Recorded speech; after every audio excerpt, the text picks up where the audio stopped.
अस्सलाम वालेकुम जी, कैसे हैं आप सब। आई होप आप सभी अच्छे होंगे, अपने अपने घरों में हंसते और मुस्कुराते होंगे। अल्लाह पाक आप सबको हमेशा खुश रखे, हर बुरी नज़र से और हासिन से महफूज रखें, आमीन सुमा आमीन। तो फ्रेंड्स, ये जुम्मे का रोज़ा है, आप सबको जुम्मे के रोज़े की बहुत बहुत बहुत ज़्यादा मुबारक हो। माशाल्लाह से आज 9th सहरी जो है हमारी वो, और जी इसके साथ ही सहरी के टाइम पे सुबह उठते ही सबसे पहले मैं किचन में आते ही दही, मैंने जैसे कि आपने देखा होना है, आते ही मेरा अटैक जो होता है ना वो ओवन पे होता है। फटाफट उसको खोल कर दही निकाल कर उसको फ्रिज में रखना। और माशाल्लाह से दही मैं आजकल घर में ही जमा रही हूँ। माशाल्लाह माशाल्लाह बहुत ज़बरदस्त दही जमती है, मीठी भी होती है और अच्छी भी होती है। तो आई होप कि आप लोग भी मेरी बनाई हुई दही की रेसिपी जो है ना वो ज़रूर फॉलो करते होंगे। ठीक है जी। तो अभी हाँ, ये देखें जी, मेरी फिंगर यहाँ पे नाखून जो है ना वो मेरा टूट चुका था बिल्कुल जड़ से करके। तो वो मैं आपको दिखाने की कोशिश कर रही हूँ। कैमरा फोकस नहीं कर रहा था, मैं बड़ा करीब भी करके दिखा रही थी, दूर भी करके दिखा रही थी, मेरे कैमरे ने बिल्कुल फोकस नहीं किया। फिर मैंने कहा चलो जी टाइम है नहीं, फटाफट जाकर ना अपना पराठे शराठे बनाइए, तो रोटियाँ शोटियाँ बनाइए। तो अभी मैं यहाँ पे बना रही हूँ जी पराठे। आज बच्चों ने फरमाइश की थी कि मामा सहरी में हमारे लिए जो है ना वो आपने पराठे बनाने हैं, और साथ में सादा रोटियाँ भी मैंने सोचा बना लेती हूँ, अगर किसी ने पराठा ना खाया तो वो सादी रोटी खा लेगा। खैर 3 पराठे के मैंने पेड़े कर लिए और 4 मैंने सादी रोटी के कर लिए थे। अब जल्दी जल्दी से बनाते हैं रोटियां। और आप लोग के कैसे जा रहे हैं जी रोज़े, मुझे ज़रूर कमेंट करके बताइएगा। और उसके अलावा कल के व्लॉग में आप लोगों ने सब ने पेमेंट के बारे में बताया कि नौरीन इतनी पेमेंट आई हो नहीं है, इतनी आई हो नहीं है, इतनी आई हो नहीं है। तो मैं आपको बता दूं जी, आज ही, ये तो सहरी का मेरा व्लॉग है, मैं आपके साथ शेयर कर रही हूँ। तो आज ही दिन के टाइम पे इंशाल्लाह मैं कोशिश करूँगी कि पेमेंट निकलवाऊँ भी, और उसके अलावा आप सबके साथ शेयर भी करूँ, क्योंकि आप मेरे साथ साथ ना आप सबको भी बहुत ज़्यादा इंतज़ार है कि भाई नौरीन की पेमेंट कितनी आई है, कितनी आई है ना।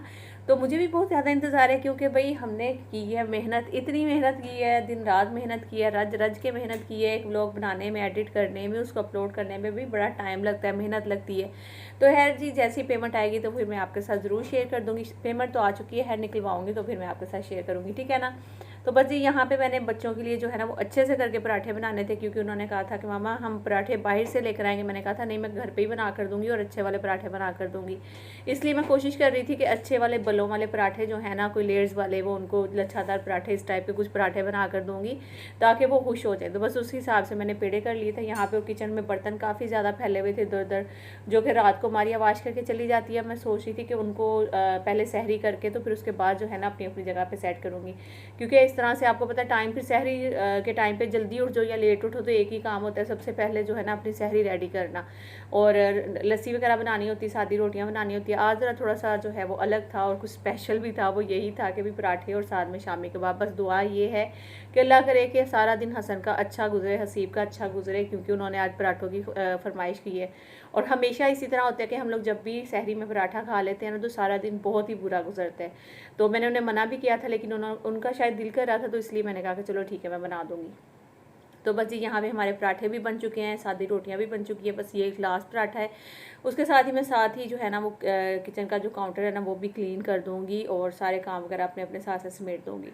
तो जी माशाल्लाह अयान और हुसैन का रिज़ल्ट भी माशाल्लाह माशाल्लाह से आ गया है। आज अयान जो है वो माशाल्लाह से फ़र्स्ट आया, और हुसैन की पोजीशन जो है ना इस दफ़ा डाउन हो चुकी है। वो इसलिए क्योंकि मैं पंजाब शादी में चली गई थी, और वहाँ से जब आए हैं तो टाइम बहुत कम था, आते ही बच्चों के पेपर स्टार्ट हो गए थे। तो हुसैन की ट्यूशन वाली टीचर ने तो पहले ही कह दिया था कि भाई हुसैन की पोजीशन आना मुश्किल है। अयान की भी मुश्किल लग रहा था, लेकिन ये है कि माशाल्लाह माशाल्लाह शुक्र है अल्लाह का कि अयान ने जो है ना वो फर्स्ट पोजीशन उठाई है।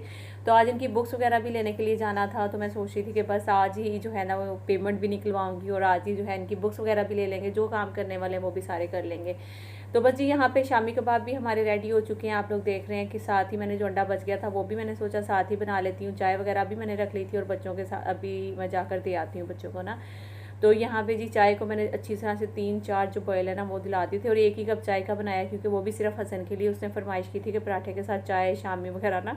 तो मैं कही थी आज अल्लाह ही हैर करे कि भी तुम ये फरमाइशें कर रहे हो कि चाय के साथ पराठा ये वो। तो लस्सी भी मैंने बनाई, सादी रोटियाँ भी मैंने बना ली। तो बस ये मेरा चाय बनाने का तरीका तो आपको पता ही है, और मैं वॉइस ओवर कर रही हूँ और मोहम्मद की तरफ देख रही हूँ कि मोहम्मद ना उठ जाए। मोहम्मद जो है ना वो अभी सो रहा है माशाल्लाह से, तो लेकिन अभी साथ ही जो है ना उसने उठ जाना मेरी आवाज़ सुन के। तो एक मिनट में देख कर आती हूँ।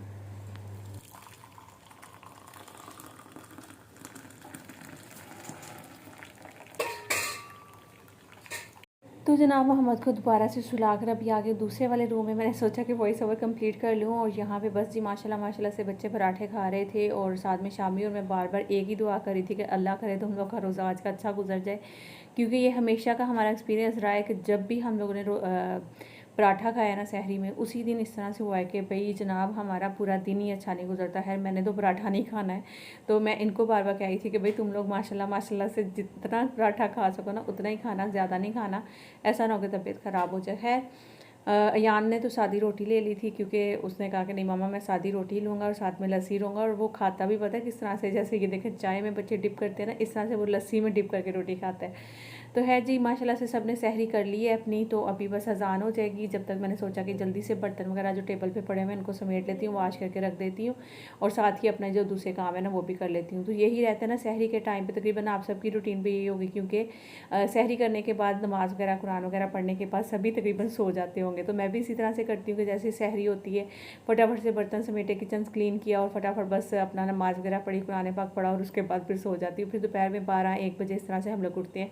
तो अभी मोहम्मद भी साथ ही उठ गया था और उसके साथ तो यान खेल रहा था यहाँ पे। जब तक मैंने कहा तुम खेलो, तो मैं बाहर से पानी चेक कर लिया परिंदों का। उसके बाद मैंने कहा कि 2-3 चक्कर लगा लेती हूँ, क्योंकि जब आप सहरी करने के बाद अगर 2-3 चक्कर नहीं लगा लेते, घूम नहीं लेते, वॉक नहीं करते, तो जनाब आपकी सहरी ऐसे लगता है जैसे यहीं सीने पे पड़ी हुई है। तो मैं हालांकि इतना ज़्यादा सहरी में खाती नहीं हूँ, लेकिन फिर भी कोशिश होती है कि एक रोटी तो लाजमी मैं खाऊं, क्योंकि पूरा दिन गुजारना होता है। तो सादी रोटी होती है, साथ में एक गिलास लस्सी का, तो बस उसमें बहुत अच्छा दिन गुजर जाता है। और लस्सी पीने से अक्सर लोगों का ये होता है कि शायद लस्सी पीने से ना ज़्यादा प्यास लगती है, या क्या होता है क्या नहीं होता। क्योंकि मारिया भी मुझे यही कह रही थी, मैं उसे कह रही थी कि नहीं चाय पीने से ज़रूर आपको प्यास लगती है, क्योंकि चाय जो है ना वो आपको बार बार आपको वॉशरूम जाना होता है चाय पीने के बाद। तो उसके बाद लस्सी जब पी लेते हैं तो ठंडा ठंडा सा फील होता है, तो आपका दिन अच्छा गुजर जाता है। माशाल्लाह माशाल्लाह से हमारा दिन तो अच्छा गुजर जाता है लस्सी पीने के बाद। तो बस यहाँ पे जो एक टावल और बेड चादर थी लटकी हुई, वो मैंने उतार के तय लगा के रख दी। उसके बाद फिर मैं सो गई, और दोबारा जब उठी तो तकरीबन 12-1 बजे, तो हसन की तबीयत बहुत ज़्यादा ख़राब हो गई थी। इतनी ख़राब हो गई थी कि मैं आपको बता नहीं सकती हूँ कि उसका वॉशरूम के चक्कर रुक ही नहीं रहे थे। वॉमिट्स और उसको मोशन इतने ज़्यादा लगे हुए थे कि बस उसकी आंखें भी ऐसे अजीब सी मतलब लग रही थी, और उसके रंग भी एकदम पीला रंग हुआ हुआ था उसका ना। तो खैर उस बेचारे ने फिर अपना यही कहा कि मामा मुझे ना दवाई दे दो, बस मैं अपना रोज़ा तोड़ लूँगा। क्योंकि मैंने ये सुना था और उसमें यूट्यूब पे मैंने देखा था कि अगर आपको वॉमिट हो जाती है या फिर इस तरह से मतलब कि होता है ना, उससे तबीयत ख़राब नहीं होती, मतलब कि रोज़ा नहीं आपका टूटता है। तो फिर मैंने पहले तो उसे बोला कि देखो अगर तुम बर्दाश्त करते हो जब तक, तो तब तक बर्दाश्त करो। तो बेचारा काफ़ी दफ़ा दवाई हाथ में पकड़ के फिर बैठ गया। फिर उसने देखा, फिर उससे कहा कि नहीं मामा अब हिम्मत नहीं है मुझ में ना। तो फिर उसने ना अपनी दवाई साइड पे पहले तो रख दी 2-3 दफ़ा। फिर जब उसके बाद उसका बिल्कुल एंड हो गया ना, तो अब कलर भी देखकर उसका लग रहा था कि नहीं उसकी तबीयत ठीक नहीं है। तो फिर उसने खैर वो मेडिसिन ले ली थी, और फिर उसके बाद उसका बेचारे का रोज़ा भी नहीं रहा। तो मैं फिर उनको यही कह रही थी कि मुझे पता है ना कि तुम लोग पराठा नहीं खा सकते हो सहरी में, मैं इसीलिए पराठे नहीं बनाती हूँ या कुछ भी अलग से नहीं करती हूँ। मुझे पता है कि मैं एक अंडा भी सहरी में एक्स्ट्रा नहीं बना सकती हूँ, कि मेरे बच्चों का स्टमक जो है ना वो ऐसे है कि वो बर्दाश्त नहीं कर पाता है। तो खैर बस वही हुआ, हसन की तबीयत ख़राब हुई थोड़ी देर बाद। फिर हसीब को भी मोशन शुरू हो गए थे, लेकिन हसीब को इतने ज़्यादा नहीं थे जितने हसन की हालत ख़राब हो गई थी। हसन की तो फिर खैर वो मारिया भी देख कर बोल रही थी कि आप इसको तो जल्दी से हॉस्पिटल ले जाइए, कोई ड्रिप वगैरह लगवाएं। उसकी अजीब ही तबीयत उसकी, मैंने दिखाई भी नहीं, इतनी मैं टेंशन में थी ना, मैं उसको ब्लॉग में भी नहीं लेकर आई थी। पी लेने के बाद अब करेंगे बेबी का हम डायपर चेंज, डायपर चेंज करेंगे हम, ठीक है, डायपर चेंज करेंगे। चले तो कर लेते हैं। तो चले भैया आप सब भी अपनी आंखें बंद करें जल्दी से, क्योंकि मोहम्मद ने अपना डायपर चेंज करना है। आंखें बंद करें, आंखें बंद करें। फिर हमने डायपर जो है वो चेंज कर दिया है अपने प्यारे से बेबी का, अपने पाले से बेबी का डायपर चेंज कर दिया है हमने। तो ये भी सुबह की रूटीन रहती है इस तरह से, जैसे ही उठती हूँ फिर उसके बाद मोहम्मद की मालिश वगैरह करनी होती है। अभी उसकी मालिश नहीं की, अभी उसका डायपर चेंज किया जस्ट, और उसको एक दफ़ा दूध दे दिया था। तो अब थोड़ी देर तक उसका दूध हज़म होगा, जब तक मैं यान और हुसैन के कपड़े निकाल लूँगी और इनको भी नहला के इनके कपड़े वगैरह चेंज कर दूँगी। यान तो खुद नहा लेता है, लेकिन हुसैन का जो है ना वो करना पड़ता है, क्योंकि अभी वो छोटा भी तो खुद अच्छे से बाल साफ़ नहीं करता है अपना। कभी कभार खुद नहा लेता है, लेकिन ज़्यादातर जो है ना खुद ही पकड़ के नहलाना पड़ता है उसको। तो यार यहाँ पे बस उनके कपड़े मैं देख रही थी, और मैं उनको डांट भी रही थी कि तुम लोग के कपड़े मैं जितने मर्जी कोशिश कर लूँ ना सेट करने की, तुम लोग के कपड़े सेट ही नहीं रहते हैं। पता नहीं क्या है, मतलब कि एक शर्ट ये निकालेंगे, मैं हालांकि इतने तरीके से इनके कपड़े रखती हूँ ना, फिर भी इनका यही रहता है कि जब भी इन्होंने अपने कपड़े निकालने तो सारी पैंट शर्ट सारी उल्टी सीधी करके पूरा उसका जो है ना पता नहीं क्या बना देते हैं उसका। तो मुझे थोड़ा गुस्सा भी आ रहा था। फिर मैंने कहा कि चलो खैर फिर कभी सेट कर दूँगी। तो जी यहाँ पे बस यान और हुसैन के कपड़े जो हैं वो प्रेस हो गए थे। इनको मैंने कहा कि चलो अब जल्दी से नहला के तुम लोग को चेंज करूँ, फिर उसके बाद मुझे मोहम्मद की भी मालिश करनी है, फिर उसको भी नहलाना है, फिर खुद भी नहाना है। तो इस तरह से सारा दिन जो है ना वो हमारा गुजरता है। तकरीबन हर माँ की जो है ना वो रूटीन इसी तरह की रहती है कि वो मतलब कि बच्चों के साथ खास तौर पे जो बच्चों वाली माएँ होती हैं ना, उनकी तो बहुत ज़्यादा थोड़ी सी टफ रूटीन रहती है इस पूरा दिन की। तो क्योंकि अपने साथ साथ और अफ्तारी सहरी के साथ साथ बच्चों पे भी प्रॉपर जो है ना आपको टाइम देना पड़ता है। तो आई होप आप लोगों को मेरी जो वॉइस है वो अच्छे से आ रही होगी, क्योंकि उधर मोहम्मद सो रहा था तो मैं उसको वहाँ पे छोड़ के दूसरे वाले रूम में आ गई हूँ, तो यहाँ आके वॉइस ओवर कर रही थी। खैर जी, इधर मैं अपने अब कपड़े निकालूंगी। मैंने सोचा क्योंकि बच्चों के तो कर लिया था, उनको दोनों का, यान हुसैन का हो गया था, मोहम्मद की भी मालिश करनी थी। उससे पहले मैंने सोचा कि उसका अच्छे से दूध वगैरह हज़म हो जाए तो फिर ही मालिश करूँगी। तो जब तक मैं अपने कपड़े देख रही थी कि आज कौन सा वाला सूट पहनूँ, फिर मैंने ये ब्लू वाला निकाल लिया था और ये ब्लू वाला मैंने सोचा कि ये पहन लेती हूँ, तो इसको प्रेस कर लेती हूँ। देख सकते हैं यहाँ पे मैंने अपने कपड़े जो हैं वो प्रेस कर लिए हैं और बच्चों को भी नहला दिया, जब तक मोहम्मद का जो है ना वो दूध भी हज़म हो गया। अब मैं इसको करने जा रही हूँ मालिश। तो मालिश करती हूँ मैं जॉनसन्स बेबी ऑयल से, किसी भी ऑयल से आप कर सकते हैं, ज़रूरी नहीं यही वाला ऑयल हो। तो जैसा कि सरसों का तेल ले लें आप, या फिर कोई भी जो भी तेल आपके पास है वो ले लें और उससे बच्चों की हल्की फुल्की सी मालिश करें, ताकि बच्चे आपके एक्टिव हों। जो थक जाते हैं बेचारे सारा दिन लेट लेट लेट के, तो वो उनकी थकन जो है ना वो ख़त्म हो जाए। तो चलें अभी मालिश करके तो फिर मैं मिलती हूँ आपसे कुछ ही देर बाद। अभी मोहम्मद की मालिश हम लोगों ने कर ली है, जैसा कि आप लोग देख सकते हैं। माशाल्लाह से मोहम्मद थोड़ी देर खेलेगा जब तक मैं इसके जो है कपड़े निकालती हूँ, पानी गर्म करती हूँ, फिर उसके बाद नहलाते हैं मोहम्मद को। मोहम्मद मोहम्मद मोहम्मद मोहम्मद की। और मोहम्मद जो है ना, मैं आपको बताऊं मोहम्मद बहुत ही शौक से ना इस घड़ी को देखता है। बस इस घड़ी को देखकर इसके साथ बातें करता रहता है बस, और इसको कुछ भी नहीं चाहिए होता है इस घड़ी के अलावा। तो ये देखें जी, अब ये मुझे तंग करने के लिए आ गया है। तो बस जिस तरह से सारा दिन गुजरता है, एक बच्चा, दो बच्चा, तीन बच्चा, चार बच्चा, पाँच बच्चा, छः बच्चा, सात बच्चा, आठ बच्चा, नौ बच्चा, 10 बच्चा, और ये मेरे 5 बच्चे 10 बच्चों के बराबर। और बुरी बात, मोहम्मद के कपड़े हम लोग रेडी कर लेते हैं जब तक मोहम्मद जो है वहाँ पे लेटा हुआ है, और उसके उठने से पहले, मतलब कि उसके नहलाने से पहले हम कपड़े रेडी कर लेते हैं। तो यहाँ पे सबसे पहले हम कौन से कपड़े निकालें भाई। कपड़े डिसाइड करना बहुत ही मुश्किल काम है, बहुत मुश्किल काम है, रोज़ समझ में नहीं आता। ये पहना दूँ, मौसम भी थोड़ा ठंडा है, और ये पहना देते हैं।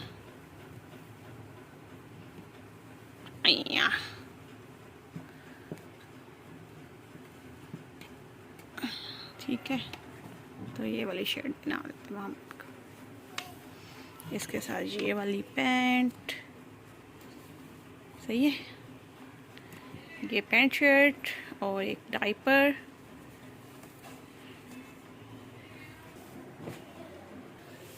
क्रीम, पाउडर, लोशन आजकल मैं नहीं लगा रही हूँ क्योंकि गर्मी है।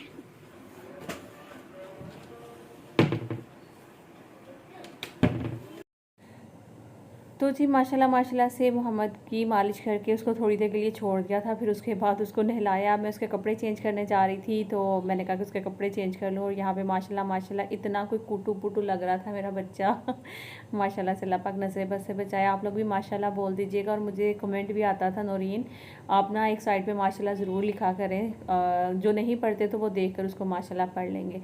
तो इंशाल्लाह मेरी कोशिश होगी कि मैं ज़रूर एक साइड पे माशाल्लाह, खास तौर पे जब मोहम्मद सामने आए ना, जब माशाल्लाह का, क्योंकि बच्चे हैं ना तो बच्चों को प्यार से ही नज़र लग जाती है। तो यहाँ पे मोहम्मद को मैंने रेडी कर लिया था। इसके ये वाले आज कपड़े निकाले थे क्योंकि वेदर भी थोड़ा अच्छा हो रहा था। और आजकल ना इस तरह हो रहा है कि पूरे पाकिस्तान में तकरीबन हर जगह पर कभी सुनने को मिलता है, पंजाब, कभी सिंध, कभी कहीं, मतलब कि गरज चमक के साथ बारिशें आजकल बहुत ज़्यादा हो रही हैं। तो इससे रमज़ान भी काफ़ी हद तक ठंडा जा रहा है माशाल्लाह से। लेकिन जो है ना वो काफ़ी सारी फसलें जो है ना वो ख़राब हो रही है, तो उसकी बहुत ज़्यादा टेंशन हो रही है कि बस अल्लाह पाक हम सब पे रहम करे। और ये जो बेवक्ती बारिशें होती हैं ना, ये भी अच्छी नहीं होती हैं। तो बस ये अल्लाह पाक हम सब पे रहम करे, हम सबको अपने हिस्सों ईमान में रखे, आमीन सुमा आमीन। और जितनी मेरी बे औलाद बहनें जो कि दुआ के लिए कहते हैं, अल्लाह पाक सबको जो है ना वो औलाद की नेमत से नवाजे, आमीन सुमा आमीन। चेंज होने लगे एक दफ़ा फिर से, पहले मैंने किया था, अब इसके पापा आ गए तो अब ये करेंगे। मोहम्मद मोहम्मद मोहम्मद तो चलें जी, इससे पहले मोहम्मद की शेम वो हम कैमरा को बंद करते हैं। तो जनाब यहाँ पे आज आसिफ का पता नहीं कैसे दिल किया, उन्होंने कहा कि मैं मोहम्मद का डायपर चेंज कर लेता हूँ। तो वो कर रहे थे क्योंकि मैं बहुत ज़्यादा थक गई थी। आपको पता है कि बच्चे माशाल्लाह माशाल्लाह सारे बच्चों के कपड़े निकालना, रखना, उठाना, ये वो सारी चीज़ें करना, घर के काम करवाना, उसमें मैं बहुत ज़्यादा थक जाती हूँ। तो उसमें फिर आसिफ ने कहा कि लाओ मैं करवा देती हूँ। और कल के जो कमेंट्स आ रहे थे ना, नूरीन मेरे हस्बैंड भी ऐसे हैं, मेरे हस्बैंड भी ऐसे हैं, तो मैं आसिफ को सुना रही थी। तो आसिफ ना हंस रहे थे, कह रहे देखो सारे मर्द ऐसे होते, तुम मुझे बातें करती हो। तो जी यहाँ पे आज की जो अफ्तारी है ना, वो मैं प्रॉपर आपके साथ शेयर नहीं कर पाई थी क्योंकि हसन की तबीयत बहुत ज़्यादा ख़राब हो गई थी ना। उस वजह से बहुत दिन जो था ना वो बस हमारा ऐसे ही गुजरा था। सुबह का टाइम तो फिर भी थोड़ा अच्छा था, लेकिन उसके बाद आहिस्ता आहिस्ता जब उसकी तबीयत ज़्यादा ख़राब होती गई थी, तकरीबन उसने बेचारे ने 3 या 4 बजे, मेरे हाल में 4 बजे अपना रोज़ा जो था ना वो तोड़ लिया था। तो खैर वो दुख भी हो रहा था। तो बस अल्लाह पाक उसको सेहत दे इंशाल्लाह। आज जुम्मे का दिन है जब मैं ये व्लॉग आपके साथ शेयर कर रही हूँ। तो आज जुम्मे का रोज़ा होगा, लेकिन ये तो रोज़ा पहले वाला है जो मैं आपके साथ शेयर कर रही हूँ, ठीक है। तो मेरे इसके बाद के व्लॉग का ज़रूर इंतज़ार करिएगा। इंशाल्लाह आप सबके नाम के साथ और पेमेंट के साथ आऊँगी इंशाल्लाह। अपना बहुत सारा ख्याल रखिएगा, दुआ में याद रखिएगा, लाइक भी करेगा, न्यू आएंगे सब्सक्राइब करेगा। अल्लाह हाफिज़।